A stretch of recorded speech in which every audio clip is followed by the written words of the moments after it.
Okay, Google Pixel 6. So you've probably seen the unboxings, you've seen the initial impressions. It's been 3 months. So we're gonna take a deeper dive into the camera. The main reason why a lot of people are gonna buy a Pixel. So we're out here in Calgary, Peace Bridge, one of the most photographed locations in the city. See what it can do.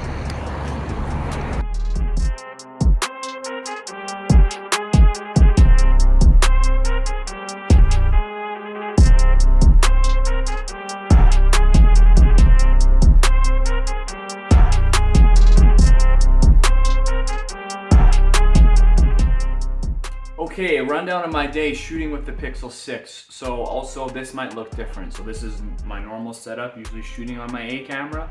I'm shooting this on the Pixel without any mics.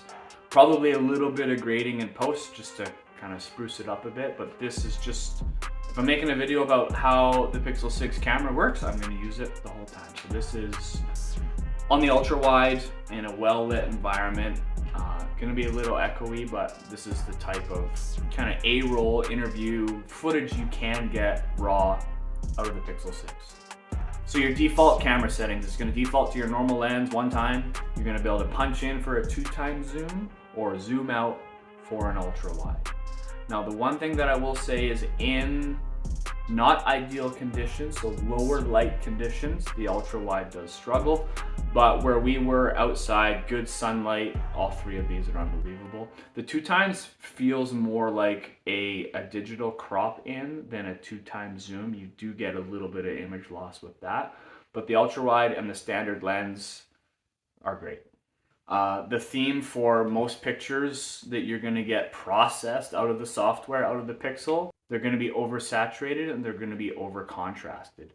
And that's just the Pixel software. Ever since the Pixel 2, which I still think was the best camera in any smartphone, the hardware meets the software and the processing does kind of give it a more of a over polished look. It's very obvious when you're looking at a picture that it was taken on a Pixel, but it's come to be that that is the effect and the MO that is Pixel photography. Portrait mode, so we get portrait mode on the front facing and the rear facing lenses.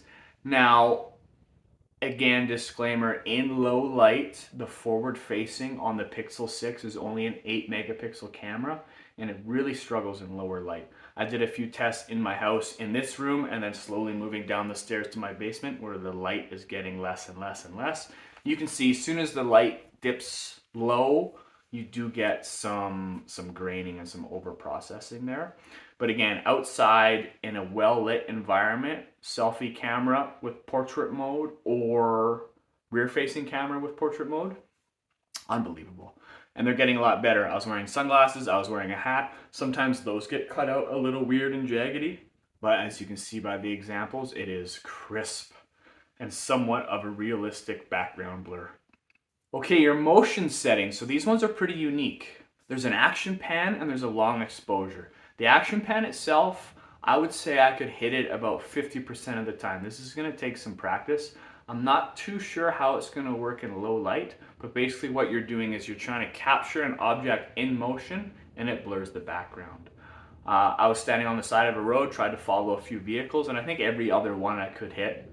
The ones that I missed, everything was blurry and out of focus. So you can get some cool effects there. It's gonna take practice.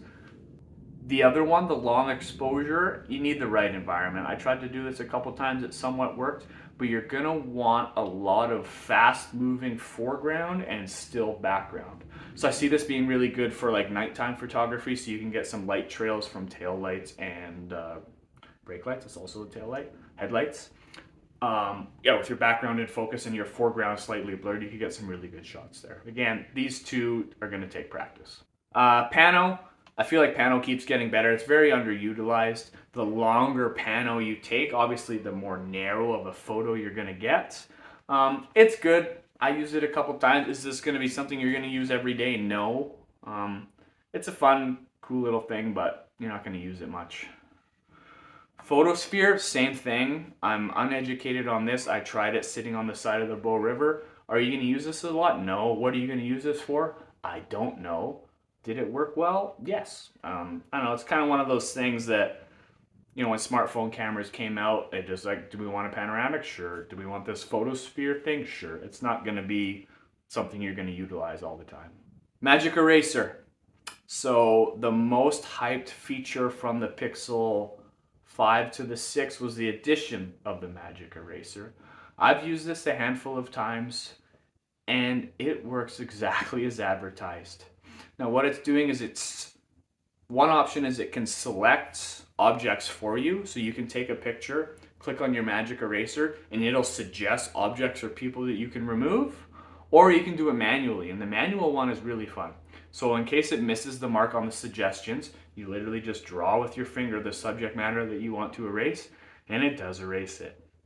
Now, depending on how complex the background is, or how close or how far your subject matter is, it's gonna guess accordingly to what that background looks like. If you're standing against like a graffiti wall or something very intricate, it's gonna be a little bit noticeable. Whereas if you're standing on a flatter background, it's very hard to tell. It's not until you zoom in and really start pixel peeping that you can see that there might have been something there.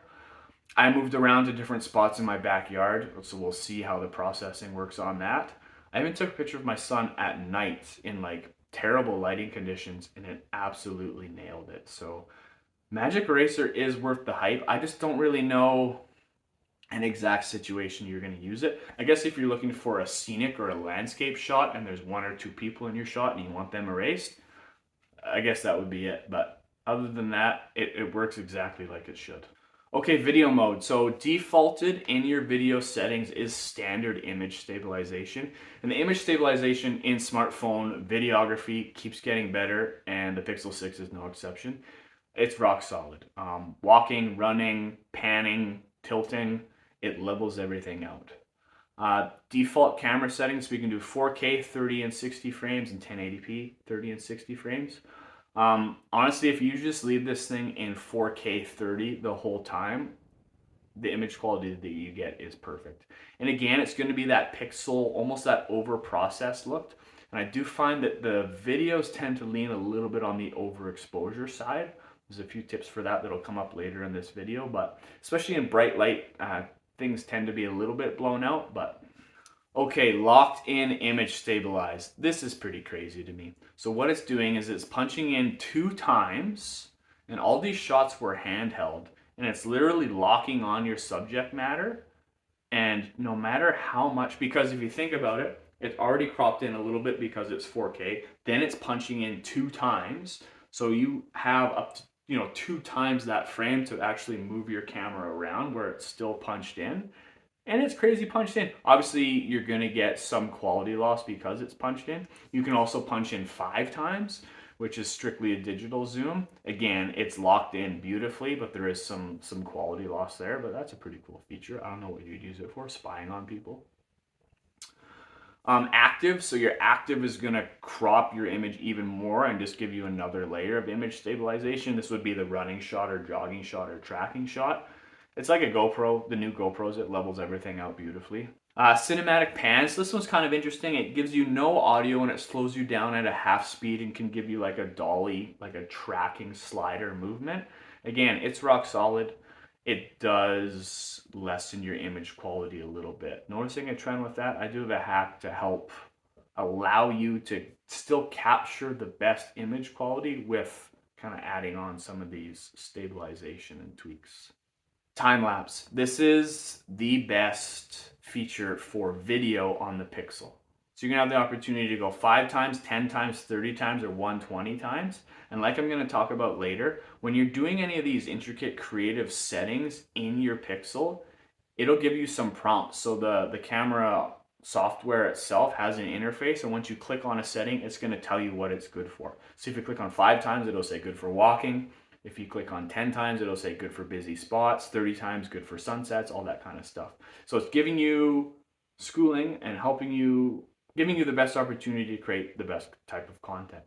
Now, this is one of those creative settings in video mode that you get no quality loss, no compression, nothing. It is pure, raw, 4K, and it is amazing quality footage.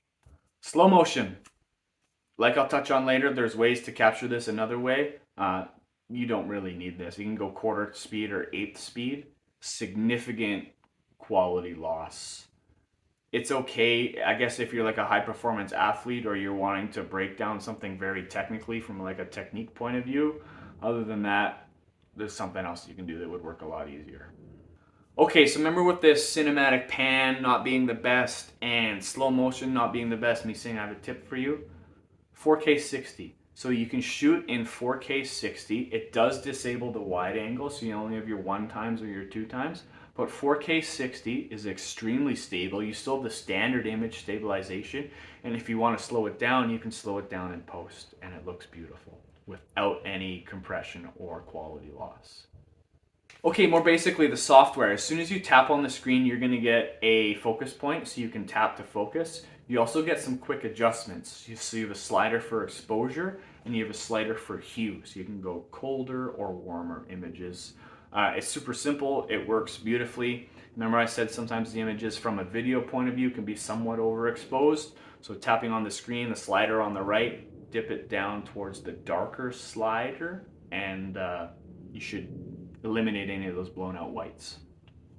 So that's pretty much it. So most of it's good, a little bit of bad, but if you're using this for standard photography or standard video, not worrying about any of the other special settings, if you know what you're doing and set yourself up for success and shoot in a well-lit environment, keep your lens clean and select the right settings, you can create some unbelievable photos. Again, it's shot on a pixel, so it is going to be obvious that you shot it on a pixel. Even with some tweaking in post in Lightroom or Photoshop, that oversaturation, kind of that overcolorization is still going to stand out a bit. But this is a smartphone. The lens is this big, the sensor is this big. To be able to capture this type of imagery from a smartphone is outstanding. And the only other negative I would say, 3 months using the Pixel. I rarely charge it, I rarely worry about my battery, but being outside today on a relatively cool day, shooting video and photo for about 3 hours, really crushed my battery, and my device heated up a lot. So if we are using this device mainly for photography or videography, you might want to get a juice pack or an extended power bank, because yeah, that battery is working hard to process all these images. So let me know what you guys think. I'll put some links in the description of some of my favorite accessories I use to capture mobile photography for tripod mounts and stabilization. And let me know what your favorite Pixel camera feature is and the type of photography you think it's catered best to. Thanks for watching.